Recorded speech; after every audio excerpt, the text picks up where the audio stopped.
With its 240,000 inhabitants, Ghent is the second largest city in Flanders. It's a historical city with a rich cultural heritage, and like Leuven, it's an important university city. Ghent played a leading role in the development of an integrated and efficient urban renewal policy in Flanders.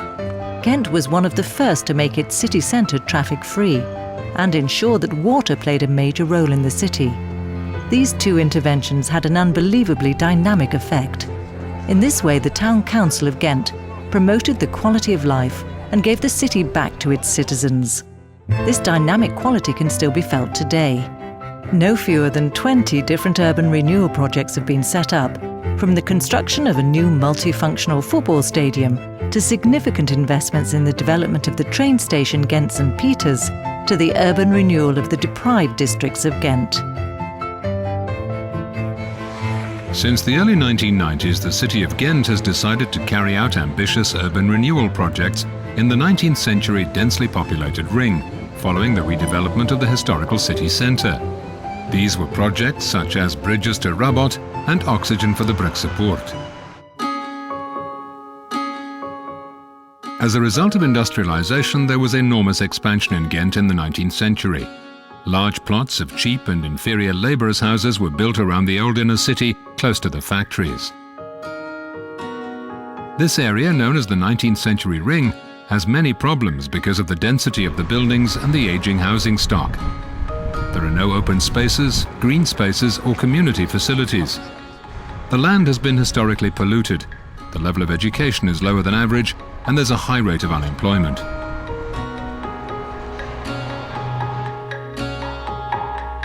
Like the other Flemish cities, Ghent suffers from the unfortunate consequences of the exodus from the city. In the 1970s, the inhabitants of the districts in the ring of the city moved to the green suburbs. The new inhabitants were mainly of Turkish and Moroccan origin. At a later stage, East Europeans also came to live in the ring. Although the districts in the ring only account for 4% of the total surface area of Ghent, approximately 1/4 of the population of Ghent lives there now.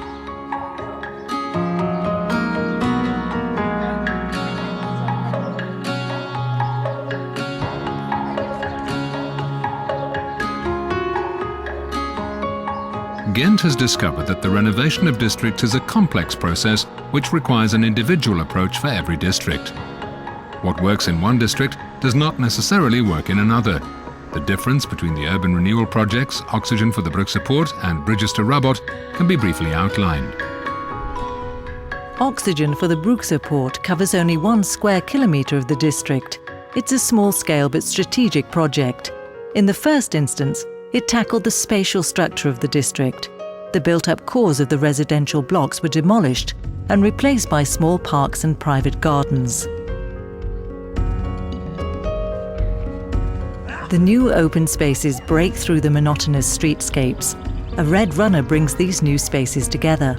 Parks are being planned and new social housing is being built. A municipal park of 6 hectares is planned on the edge of the district, and the district and the park are linked by means of a bridge over the Leer. In this way, this new district is given more oxygen. By making the district more attractive for young families and newcomers, an attempt is made to achieve a better social mix. With the construction of new social housing, the aim is also to reduce the social displacement. The socio-cultural input also contributes to stronger social cohesion. A new district library, district budgets, and a community centre are intended to revitalise the district.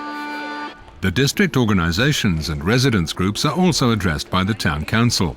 The district budgets support many initiatives, as in the Brugsepoort.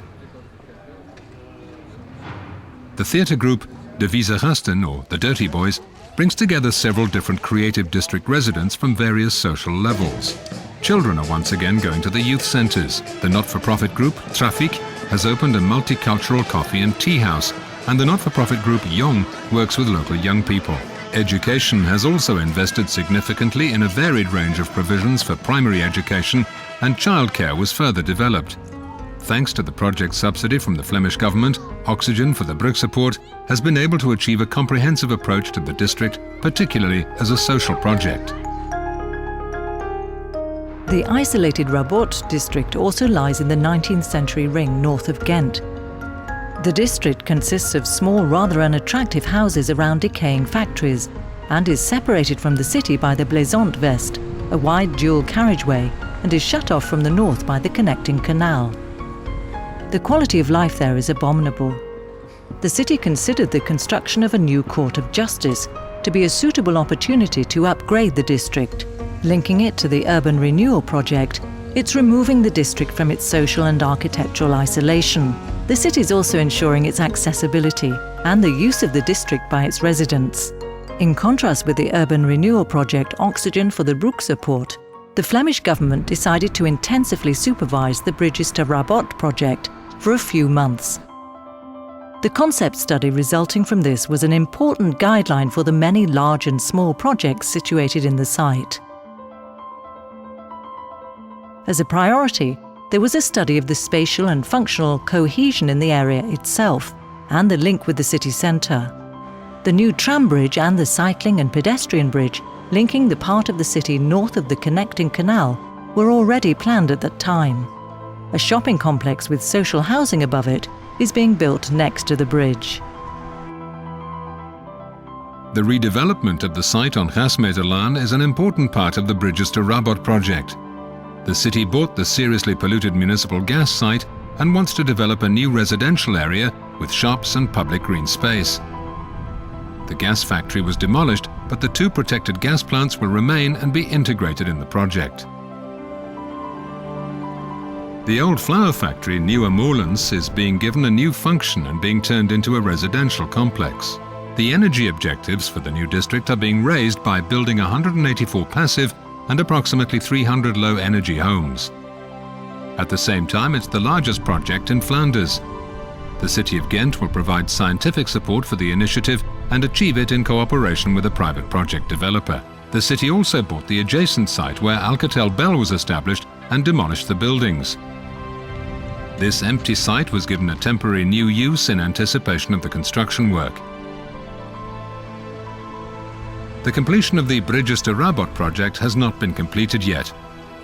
Nevertheless, the interventions have already significantly improved the district. The various investments amounting to a total of €22 million will put one of the poorest districts of Ghent back on the map.